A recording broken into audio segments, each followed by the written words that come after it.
Hello friends, welcome back to my channel. आज मैं वापस आ चुका हूँ सीरियल तेरा मेरा साथ रहे सीरियल के एक और नई अपडेट वीडियो के साथ।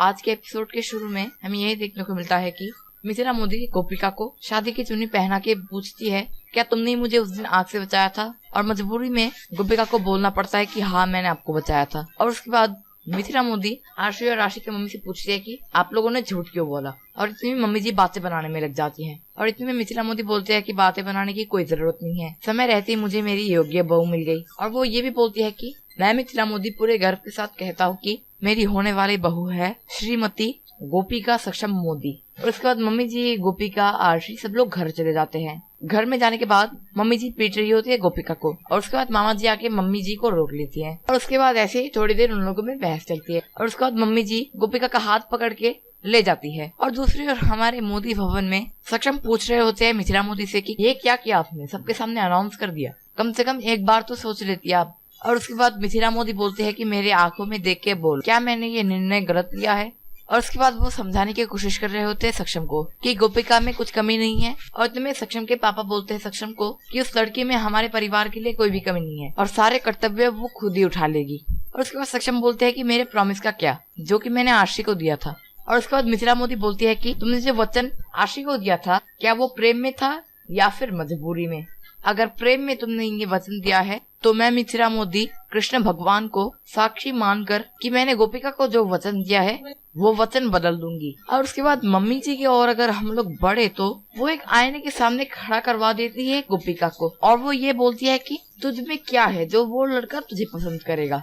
ना अकल है, ना शक्ल है, ना एक अच्छे तरीके से कपड़े पहनने का तरीका है, ना बात करने का हुनर है। और वो मिथिला मोदी को लगता है कि ये बड़ी बहादुर है। और उसके बाद गोपिका बोलती है कि मामी जी आप सही कर रही हैं, ये सब मेरी वजह से हो रहा है, मैं सक्षम को शादी करने के लिए मना कर देती हूँ। और ये सुनने के बाद आरशी बहुत ही ज्यादा खुश हो रही होती है। और उसके बाद मम्मी जी और आरशी निकल जाते हैं दूसरे कमरे में। दूसरे कमरे में जाने के बाद वो लोग फोन करते हैं सक्षम को। और उसके बाद बात करते हुए आरशी को कुछ समझ में नहीं आ रहा होता है कि वो सक्षम को क्या बोले। और उतने में मम्मी जी आरशी से फोन लेके रोने की एक्टिंग करते हैं। और उसके बाद सक्षम बोलते हैं कि मैं अभी के अभी तुमसे मिलने के लिए आ रहा हूँ। और उसके बाद जब सक्षम निकल रहे होते हैं तभी मिथिला मोदी उनको रोक लेते हैं। और उसके बाद मिथिला मोदी पूछ रही होती है कि तुम कहीं पर जा रहे हो क्या? और सक्षम बोलते हैं कि मैं आरशी से मिलने जा रहा था क्योंकि मुझे ऐसा लग रहा है कि मुझे एक बार उससे माफी मांग लेनी चाहिए। और उसके बाद मिथिला मोदी बोलती है कि तुमने मुझसे सच कहा, ये जान के मुझे बहुत ही ज्यादा खुशी हुई, पर तुम्हें आरशी से नहीं मिलना चाहिए क्योंकि अब गोपिका तुम्हारी होने वाली पत्नी है, तुम्हें उस पर ध्यान देना चाहिए। आरशी से इस तरीके से मिलना तुम्हारे लिए ठीक नहीं होगा।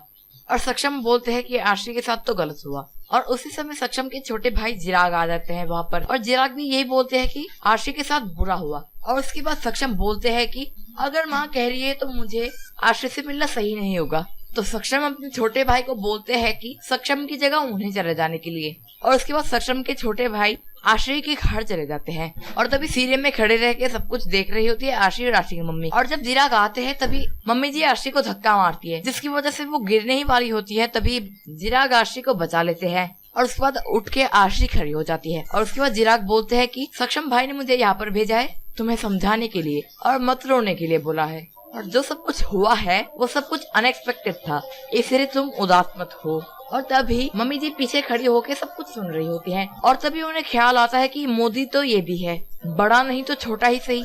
और ये सोच के मम्मी जी खुश हो रही होती है। और उसके बाद चिराग आरशी को ऑल द बेस्ट कह के निकल रहे होते हैं। उसी समय मम्मी जी बाहर आके बोलती है कि अभी आए और अभी जा रहे हो, तुम्हारे बड़े भाई नहीं आए? और चिराग बोलते हैं नहीं। और उसके बाद मम्मी जी बोलती है अच्छा हुआ। सक्षम को कैसा लगता जब वो खुद अपने कानों से ये सब कुछ सुनते।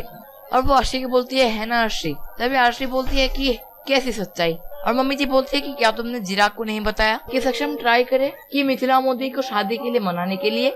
तुझे तो बस बुरा लग रहा था कि उसका कोई दोस्त नहीं है इसलिए। तो जब सक्षम ने तुझे प्रपोज किया तो तूने तुरंत हाँ बोल दी ताकि उसका दिल ना टूटे। और इन सब बातों के बाद चिराग निकल जाते हैं घर के लिए। और दूसरी ओर हमारी गोपिका का मन खराब हुआ होता है। और तभी मामा जी जाके बोलते हैं कि तू सिर्फ अपनी खुशी के बारे में सोच। तो तभी गोपिका बोलती है कि अगर आरशी बहन दुखी है तो मैं कैसे सुखी हो सकती हूँ? और मैं जानती हूँ कि उनके साथ मेरा खून का रिश्ता बिल्कुल भी नहीं है, लेकिन आरशी बहन को मैंने बहुत ही ज्यादा प्यार दिया है, हमेशा अपनी बहन समझ के प्यार दिया।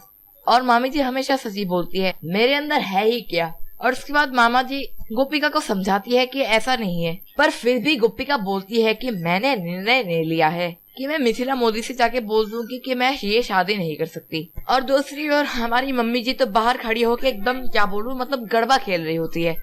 और आरशी इन सब चीजों के साथ थोड़ी सी मतलब वो कंफ्यूज हो रही होती है। और तो मम्मी जी बोलती है कि तेरा इरादा तो सक्षम के साथ शादी करने का बिल्कुल भी नहीं था, बड़ी घर में शादी करने के लिए तेरा सपना था, तो फिर तेरे नाम के आगे मोदी लगना चाहिए, चाहे मिसेस सक्षम मोदी हो या फिर मिसेस चिराग मोदी।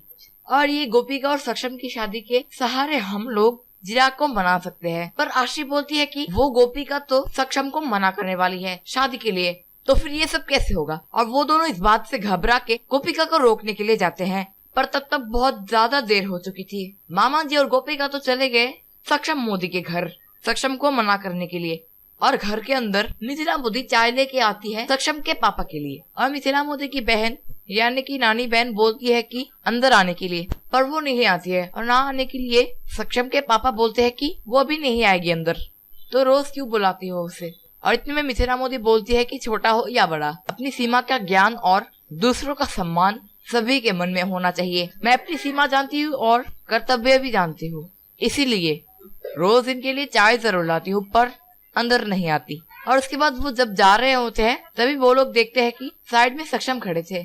और ये सब सुनने के बाद सक्षम यहाँ से चले जाते हैं। और इतने में मिथिला मोदी सक्षम के पीछे जाती है सक्षम को मनाने के लिए। और सक्षम गुस्सा इसलिए थे कि उनके पापा ने जो किया वो बहुत ही ज्यादा गलत किया। और इसके बाद मिथिला मोदी समझाती है सक्षम को। और इतनी देर में मामा जी और गोपिका आ जाते हैं घर के अंदर। और इतने में मिथिला मोदी पूछती है कि आप लोग इतने रात को यहाँ पर क्यों। और तभी गोपिका शादी की जो चुन्नी है वो मिथिला मोदी के हाथों में दे देती है और बोलती है कि मैं ये शादी नहीं कर सकती। और उसके बाद वहाँ पर सब लोग शॉक्ड हो जाते हैं। और आज का एपिसोड यहीं पर खत्म हो जाता है। तो बस गाइस आज के लिए बस इतना ही। अगर आप लोगों को ये वीडियो पसंद आए तो इस वीडियो पे एक लाइक जरूर कर दीजिएगा। और अगर चैनल पे नए हैं तो सब्सक्राइब भी कर लीजिएगा। बाकी मैं आप लोगों के लिए ऐसे वीडियोस लाता रहता हूँ पर डे। तो मैं मिलता हूँ आप लोगों के साथ ऐसे ही नेक्स्ट वीडियो में। तब तक के लिए टेक केयर एंड बाय।